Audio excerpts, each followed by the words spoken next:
අයිබෝයි මිහිතලය මිනිස්සාට අයිති නැත මිනිස්සා මිහිතලයට ඇත්තේ ආදි ගෝත්‍රික ජන සමාජයේ මූලාරම්භක දින සිට අද දක්වාම පරිසරය ඇත නනාතින සංග්‍රහමයක් මිනිස්සුන් විසින් සිදු කරනවා. රතු ඉන්දියානු නායක සීඩල් ප්‍රකාශ කළේ මිහිතලය මිනිස්සාට අයිති නැති බවත් මිනිස්සා මිහිතලයට අයිති බවත්ය. අද ලෝක පරිසර දිනය. උදාන වෙත YouTube නාලිකාවෙන් මම හිතුවා ලෝක පරිසර දිනය ගැන කතා කරන්න සුදුසුම ආදරණීය ගුරුතුමියව සොයාගෙන එන්න. පොළොන්නරුව දිස්ත්‍රික්කයේ දිබුලාගල කලාපයේ අර්ථගංගල අධ්‍යාපන කොට්ටාසේ විලයයි ජාතික පාසලේ ආචාර්ය ඒ වගේම දිබුලාගල අධ්‍යාපන කොට්ටාසේ කොට්ටාස බාර පරිසර කොමසාරිස් දයා කල්යාණි ආදරණීය ගුරුතුමියව. ඉතින් අයිබෝන් ගුරුතුමියනි. බොහොම කාර්යබහුල වුවත් හැමදාම හරිම සතුටුයි. ඉතින් මම අදත් ඒ කාර්යබහුල බව ඔබතුමියගෙන් දකිනවා. ඉතින් ගුරුතුමියනි මොනවද මේ දවස්වල වැඩ කළේ? ඔව් පුතේ. පහුගිය දිනවල නම් ඉතින් ගොඩක් කාර්යබහුලව වැඩ කළා. මේ දවස්වල නම් ටිකක් අඩුයි. අපි නිවාසන්තර පිටවුසේ පැවැත්ුණා. පාරිභාගයේ පැවැත්ුණා. මේ පරිසර නියම සම්මුඛ පරීක්ෂණ පැවැත්ුණා. ඒවත් එක්ක ලොකු කාර්යබහුල බවක් තිබුණා. අද ලෝක පරිසර දිනය. අන්න ඒ නිසාම තමයි උදාන විත්ති YouTube නාලිකාවෙන් අපි මේ වීඩියෝ එක ගෙන එන්නේ. ඉතින් ගුරුතුමියනි මුලින්ම කියමුද මේ ලෝක පරිසර දිනය ගැන? අද ලෝක පරිසර දිනය මේ පරිසර දිනය ආරම්භ ස්වීඩනයේ ස්ටොක්හෝම් නුවර මානව පරිසර කොමිෂන් සභාව විසින් එක්සත් ජාතීන්ගේ සංවිධානයෙන් තමයි සංවිධාන සමුළුවේදී තමයි මේක ලෝක පරිසර දිනය විදිහට මේ ජූනි 5 නම් කරේ. ඉතින් එතෙන් පටන් මේ දක්වාම මේ පාරිසරික ගැටලු වලට පාරිසරික ගෝලීය වෙනස් වීම වලට විසඳුම් ලබා දෙන්න විවිධ වැඩසටහන් ක්‍රියාත්මක කරමින් මේ ලෝක පරිසර දිනය අද දක්වාම දිනයක් විදිහට වෙන් කරලා අපේ රටවල සහ ලෝකයේ වෙනත් රටවල ක්‍රියාත්මක වෙනවා. අධ්‍යාපන අමාත්‍යාංශය හා මධ්‍යම පරිසර අධිකාරිය විසින් ක්‍රියාත්මක කරන ලබන පරිසර නියම වැඩසටහන් මාලාවේ 2021 හා 2022 වර්ෂයේ පරිසර නියම වැඩසටහන් මාලාවේ වැඩිම ජනාධිපති පදක්කම් ලැබූ පාසල විදිහට පත් වෙන්නේ විලය ජාතික පාසල. අන්න ඒ ජයග්‍රහණ නිසාමයි අද ගුරුතුමියත් සමග අපි මේ විදිහට කතා කරන්නේ. ඉතින් ගුරුතුමියනි ඒ ආරම්භය සහ ජයග්‍රහණ සහ අද තියෙන තත්ත්වය ගැන පැහැදිලි කළොත්. විලය ජාතික පාසලට මම උත්පත් වීම ස්ථාන මාරුවක් ලැබගෙන එනවා 2014. මම හිතන්නේ මේ 2014 වර්ෂයෙන් ආරම්භ වෙච්ච මේ පරිසර නියම වැඩසටහන පාසල තුල විශේෂ සමගාමී කටයුත්තක් ලෙස අද දක්වාම ක්‍රියාත්මක වෙනවා. මේ වැඩසටහනේ විශේෂත්වයක් තියෙනවා පුතේ. 6 වසරින් මේ වැඩසටහන ආරම්භ වෙනකොට උසස් පෙළ දක්වාම දරුවන් මේ වැඩසටහන තුල රැඳී ඉන්නවා. ඒ කාලය තුල පරිසර නියම හරිත වර්ණ පදක්කම, රජත වර්ණ පදක්කම, ස්වර්ණවර්ණ පදක්කම, ජනාධිපති පදක්කම දක්වා මේ දරුවෝ පදක්කම් ලබනවා. හැබැයි පුතේ මේකේ විශේෂත්වය තමයි මේ පදක්කම් ලබා ගැනීමත් සමගම මේ පරිසර නියම වැඩසටහනේ ලොකු පරමාර්ථයක් තියෙනවා. ඒක තමයි විශේෂත්වය.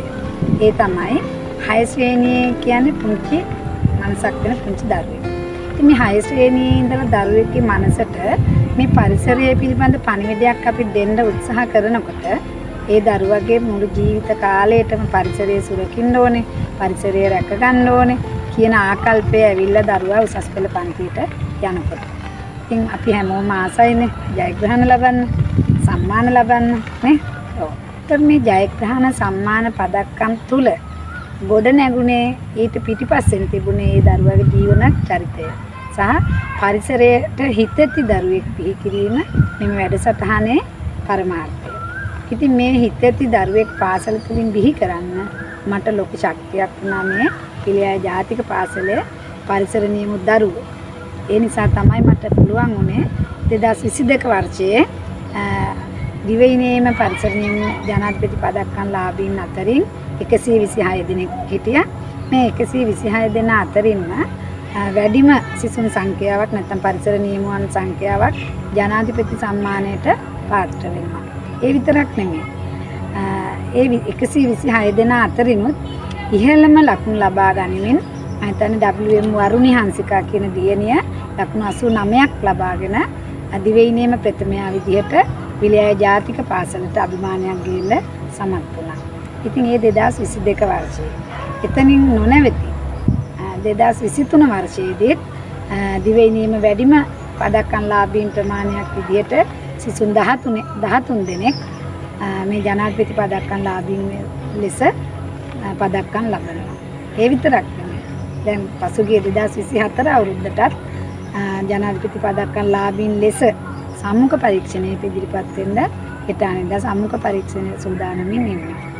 ඉතින් පුතේ මම වට ඉස්සෙල්ලත් කිව්වා මේ ජයග්‍රහණය තුල අපි බලාපොරොත්තු වෙන විශේෂයෙන් මම ගුරුතුමියක් විදිහට අපි මේ වැඩසටහන පාසල් පද්ධතිය තුල අරගෙන යනකොට අපි දරුවන්ගෙන් බලාපොරොත්තු වෙන්නේ මේ පරිසරයට ආදරය කරන පරිසරයේ හිතති ආදරණීය දරුවෙක් සමාජයට දායාද කරන්න. ඉතින් මට මේ ජයග්‍රහණ ලැබනකොට ඒ දායාදය කරන්න ලැබුණා කියලා මට ලොකු අභිමානයක් සතුටක් දැනෙනවා. ඒක තමයි මේ වැඩසටහන තුල අපි ලැබපු ජයග්‍රහණය. ඔව් ඇත්තටම ගුරුතුමියනි ඒ සතුට අද ඒ විදිහටම මම ඔබතුමියගේ මුලින් දකිනවා. ඉතින් මේ සෑම ජයග්‍රහණයකම බාධක අභියෝග ගැටලු තියෙනවා. ඒ පිළිබඳව කතා කරත් අභියෝග නම් බොහොමයක් ආවා පුතේ. හැබැයි අභියෝග ජය ගන්න මට අවස්ථාව ලැබුණා. මට පළමුවෙන්ම ආපු අභියෝගය තමයි මේ පාසලට ආවට පස්සේ මේ පාසල් මම එනකොට තිබුණු පාසල් භූමියේ වෙනස්කම් කරන්න සිද්ධ වුණා. ඒ කියන්නේ අපේ දැනට මේ පාසල පවතින ස්ථානයේ ක්‍රීඩා පිටියක් පැවතුනේ. ඒ ක්‍රීඩා පිටිය තුල තමයි මේ දැන් තියෙන පාසල් භූමිය ඉදිවුනේ.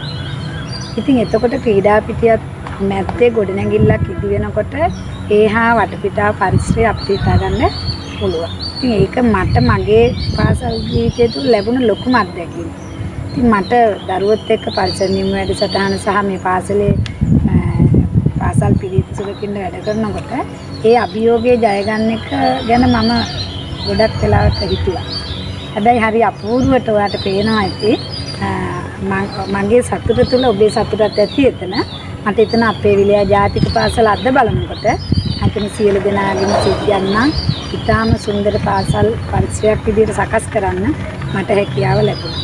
ඉතින් ඒ තුල මගේ මේ පරිසර නියම දරුවෝ මට ලොකු ශක්තියක් වුණා. ඒ වගේම තමයි පුතේ මේ දරුවන්ට ඒ ගමන යන්න මේ දරුවෝ මට ගොඩාක් වෙලාවට මේ වැඩසටහන් කරනකොට පරිසර වැඩසටහන කරනකොට ඉස්කෝලේ වෙලාවෙන් පස්සේ අමතර කාලයක් වෙන් කරගන්න වුණා. මම හිතන්නේ අධ්‍යාපනයත් එක්ක වේගෙන් දුවන යුගයක ඒකත් මට ලොකු අභියෝගයක් වුණා. හැබැයි දරුවෝ මාත් එක්ක රැඳුණා. ඉතින් මේ නිසා මට මේ වැඩේ කරගන්න අවස්ථාව ලැබුණා.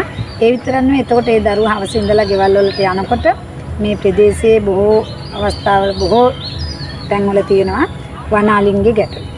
ඉතින් එතකොට ඒ ගැටලුත් එක්ක දරුවන්ට අභියෝග ආවා. ඉතින් ඒ අභියෝගත් කෙසේ හෝ ඒ ආදරණීය දෙමව්පියන් දරුවන්ගේ ලොකු කැපකිරීමක් කරලා දරුවන්ට ඒ අවස්ථා ආරම්භ දුන්නා. ඒ වගේම තමයි ආර්ථික අපහසුතාව තියෙන බොහෝ දෙමව්පියෝ මේ ප්‍රදේශයේ ඉන්නවා. ඉතින් ඒ අයටත් ඒ අපහසුතාව මැද්දේ තමයි මේ දරුවන්ට මේ ජයග්‍රහණ ගන්න යාලා තමන්ගේ ශක්තිය, ධනය, ශ්‍රමය කැප තවත් අභියෝගයක් විදිහට මම හඳුනගෙන තිබුණා. දැනට ඒ අභියෝගේ මට අඩුයි. ඉතින් ඒක කාලයත් එක්ක ටික ටික විසඳීගෙන යන වගක් තියෙන්නේ තාක්ෂණය. මේ අපේ දරුවෝ තාක්ෂණයට පෙළඹිලා ඉන්න පිරිස අවමයි. දැන් තමයි දරුවෝ ටිකක් එදාට වඩා අදට මේ වසර 5-6ක් කාලය තුල එදාට වඩා අද තාක්ෂණයට ලොකු නැඹුරු බවක් තියෙනවා. අතීතයේ ඒකත් මට අභියෝගයක් ගැටලුවක් විදිහට තිබුණා. ඉතින් මේ ගැටලුත් එක්ක කෙසේම අපි අපේ වැඩසටහන සාර්ථක කරගත්තා. අපි බාධක මැද්දේ ඉස්සරහට ගියා. වැඩක් හරියට කරන්න නිවැරදිව වැඩක් මෙහෙයවා ගන්නවා කියන්නේ කලාවක්. ඉතින් ඒ ජයග්‍රහණ වෙන ගමන් මගේදී ඔබතුමියට උදව් කරපු ගොඩක් අය ඇති. ඉතින් ඒ උදව් කළපයි මතක් කරොත්. ඔව් පුතේ. මේ වැඩසටහන තුළ මම විලය ජාතික පාසලට එනකොට විදුහල්පති ධූරයේ ඉසළු සුකිත් රණසිංහ විදුහල්පති ගුරු පියාණන් ඇත්තටම මට මේ පරිසර නියම වැඩසටහන කරන්න හොඳ ආරම්භයක් ලබා දුන්නා. එතුමා පරිසර හිතති නැත්නම් පරිසර හිතකාමී පරිසරයත් සමගම ජීවත් වුණ විදුහල්පති ගුරු පියෙක්. ඉතින් මට ඒක ශක්තියක් වුණා. ඒ විතරක් නෙමෙයි එතුමාගෙන් පස්සේ පාසලේ විදුහල්පති ධූරිය දරුවා රත්නසිරි ගුරු පියාණන් එතුමත් එලෙසමයි. එතුමාගෙනුත් මට ලොකු සහයෝගයක් ලැබුණා මේ දරුවන් වසරින් වසර ඉදිරියට අරන් යන්න. ඉතින් එතුමාගේ කාලෙනුත් පස්සේ ඊට පසුව විදුහල්පති ධූරිය දරු විදුහල්පතිතුමා ගැන විශේෂයෙන්ම කිව යුතුයි. මොකද විලය ජාතික පාසලට ඉතිහාසයක් තියෙන මේ පාසලේ ඉගෙනගත් අධ්‍යයන කටයුතු කළ මේ පාසලේ ගුරුවරයෙක් විදියට වැඩ කරලා මේ පාසලේම විදුහල්පති ධූරිය උසුලලා මේ වෙනකොට අප අතරින් සමුගත්ත ඔබත් දන්නවා අපේ ආදරණීය ප්‍රියන්ත කුමාර ගාල්ලගේ ආදරණීය ගුරු පියතුමන් මම හිතන්නේ එතුමා මේ පරිසරයත් එක්කම හිටියේ. එතුමා තුලින් මම ගොඩක් දේවල් මගේ ජීවිතයට ගත්තා. මොකද මේ ජයග්‍රහණය ලබන යුගයේ පාසලේ සේවය කළ එතුමා. ඉතින් එතුමා ලැබුවා ලොකු සතුටක්. තමන් ඉගෙනු පාසල විදුහල්පති ධූරියේ සලු පාසල එතුමා තුල ලොකු ජයග්‍රහණය තුල එතුමාගේ ලොකු සතුටක් තිබුණා. මම හිතන්නේ ඒකත් එක්ක පාසලේ ගුරු මණ්ඩලය එදා සිට අද දක්වා මට ලොකු සහයෝගයක් ලබා දුන්නා. ඉතින් මම මේක අවස්ථාව පුච්චර ගන්නා මේ වෙලාවේ එතුමාටත් අමා මහ නිවන් සුව ප්‍රාර්ථනා කරන්න. මොකද මේ විලය ජාතික පාසල ඉහළ තලයක ඔසවා තබන්න ගුරු දෙකුරු දූදරු අපි සියලු දෙනාට ලොකු ශක්තියක් වුණ නිසා. ඒ වගේම තමයි ගුරුතුමියනි පාසල වගේම පාසලේ අනිකුත් බාහිරින් ඉන්න ප්‍රජාවත් මේ සඳහා ගොඩක් උදව් කරන්න ඇති නේද? ඔව්. මම හිතන්නේ පුතේ ඒවා දකින්නවත් ඇති. මේ අපේ පාසලට ලොකු ප්‍රජා සහයෝගයක් නැත්නම් සහභාගීත්වයක් දායකත්වයක් දක්වනවා. ඉතින් මේ පරිසර නියම වැඩසටහන පුතේ ආරම්භ වෙන්නේ මධ්‍යම පරිසර අධිකාරිය සහ අධ්‍යාපන අමාත්‍යාංශය හරහා. මේ අධ්‍යාපන අමාත්‍යාංශය සහ මධ්‍යම පරිසර අධිකාරිය එක්ව කරන මෙම විශේෂ සමගාමී වැඩසටහන මම හිතන්නේ පොළොන්නරු දිස්ත්‍රික්කයේ මධ්‍යම පරිසර අධිකාරිය ඉතාම ලොකු ශක්තියක් වෙන අපිට පාසල් පද්ධතිය තුළ මේ වැඩසටහන ක්‍රියාත්මක කරන්න. ඉතින් මටත් මගේ පාසලෙත් මේ වැඩසටහන අඛණ්ඩවම පවත්වාගෙන යන්න මධ්‍යම පරිසර අධිකාරිය අද දක්වාම එදා සිට උදව් කළා. ඒ විතරක් නෙමෙයි අපේ දිඹුලාගල කලාප අධ්‍යාපන කාර්යාලය එතකොට කොට්ටාස අධ්‍යාපන කාර්යාලය ලොකු දායකත්වයක් දක්වනවා පාසල් පද්ධතිය තුළ මේ වැඩසටහන දියත් කරන්න. ඒ විතරක් නෙමෙයි මේ ජනාධිපති පදක්කමක් ලබා ගන්නවා කියන්නේ දරුවෙක් වසරක කාලයක් ප්‍රජාවත් සමග එකතු වෙලා ඒකරාශි වෙලා වැඩ කරන්න ඕනේ. මේ කාලය තුල පුතේ මම හිතන්නේ මේ ලොකු ප්‍රජා දායකත්වයක් විශේෂයෙන් ශ්‍රී ලංකා මහවැලි අධිකාරිය, දිමුලාගල ප්‍රාදේශීය සභාව, දිමුලාගල ප්‍රාදේශීය ලේකම් කාර්යාලය, වනජීවි දෙපාර්තමේන්තුව, අඩවි වන කාර්යාලය, ඒ විතරක් නෙමෙයි අපේ අර්ලගම්වල පොලිසිය, අපේ අර්ලගම්වල ගොවිජන සේවා කාර්යාලය, අර්ලගම්වල කෘෂිකර්ම බීජ පරිවේෂණ ආයතනය, අර්ලගම්වල ආයුර්වේදය මේ සෑම ආයතනයක්ම ඔබ හිතන්නකො මම මේ කියපු සෑම ආයතනයක් ළඟටම අපේ මේ ඔයාගේ අයියලා අක්කලා පරිසර නියම අයියලා අක්කලා මේ ජයග්‍රහණය ලබන්න එයාලගේ සම්බන්ධතා ඇති කරගන්න. ඒ විතරක් නෙමෙයි අපේ අර්ලගම්වල නගරයේ වෙළඳ ව්‍යාපාරික ප්‍රජාව, අපේ අර්ලගම්වල නගරයේ රාජ්‍ය මූල්‍ය ආයතන, රාජ්‍ය හා රාජ්‍ය නොවන මූල්‍ය ආයතන, ඒ විතරක් නෙමෙයි මේ පාසලේ හැමදාමත් පාසලට ශක්තියක් වෙන පාසලේ ආදිශිෂ්‍ය සංගමය, ඒ විතරක් නෙමෙයි මේ දරුවන්ගේ ආදරණීය දෙමාපියන් මේ සෑම සියලු දෙනාත් එක්කම මේ දරුවන්ට හොඳ අන්තර්පුජ්‍යල සම්බන්ධතා ගොඩනගාගෙන හොඳ සහයෝගයෙන් වැඩ කරන්න අවස්ථා ලැබුණා. ඉතින් ඒ හැම තැනකම මට ඒ ඇත්ත එක්ක ඉතාම සෝදශීලී විදිහට කටයුතු කරන්න අවස්ථාව ලැබිලා තියෙනවා. මම හිතන්නේ ඒක මගේ වාසනාවකටත් වඩා මේ අපේ විද්‍යාලයේ දරුවන්ගේ වාසනාව. ඒ නිසා තමයි දරුවන්ට පරිසරයත් එක්ක ගැටිලා පරිසර හිතකාමී දරුවෝ විදිහට ඉදිරියට සමාජයට යන්න නැත්නම් ජයග්‍රහණ ලබන්න එයාලට හැකියාව ලැබුණේ. ඉතින් ඔය මම ඉහත කියපු සියලුම දෙනාට ස්තුතියක් කරන්න මේක අවස්ථාවක් කරගන්න.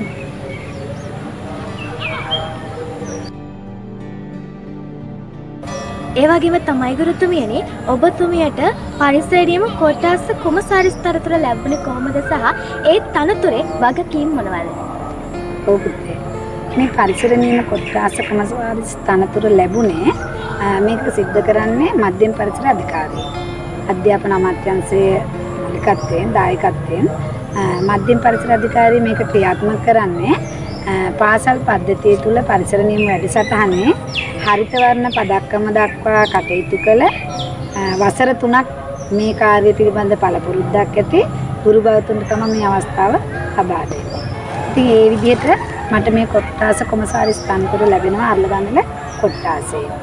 ඉතින් මේ තනතුර තුල මට කරන්න තියෙන කාර්යභාරය තමයි මේ දිමුලාගල අධ්‍යාපන කලාපය තුල අර්ලගංගල කොට්ටාසේ සියලු පාසල් වල දරුවන්ට මේ සහ ගුරු භාවතුන්ට මේ පරිසර නියම වැඩසටහන පිළිබඳ දැනුවත් කරලා මේ වැඩසටහන සහයෝගයෙන් කරගෙන යන්න අවස්ථාව සලසා දෙන එක. ඉතින් ඒකට අවශ්‍ය කරන වටපිටාව සකස් කිරීම මම කරන්න දායක වෙන්න ඕනේ. ඉතින් මට මේ කාර්යය කරනකොට මධ්‍යම පරිසර අධිකාරිය මාත් එක්ක එකතු වෙලා මට ලොකු සහයෝගයක් දක්වනවා. ඉතින්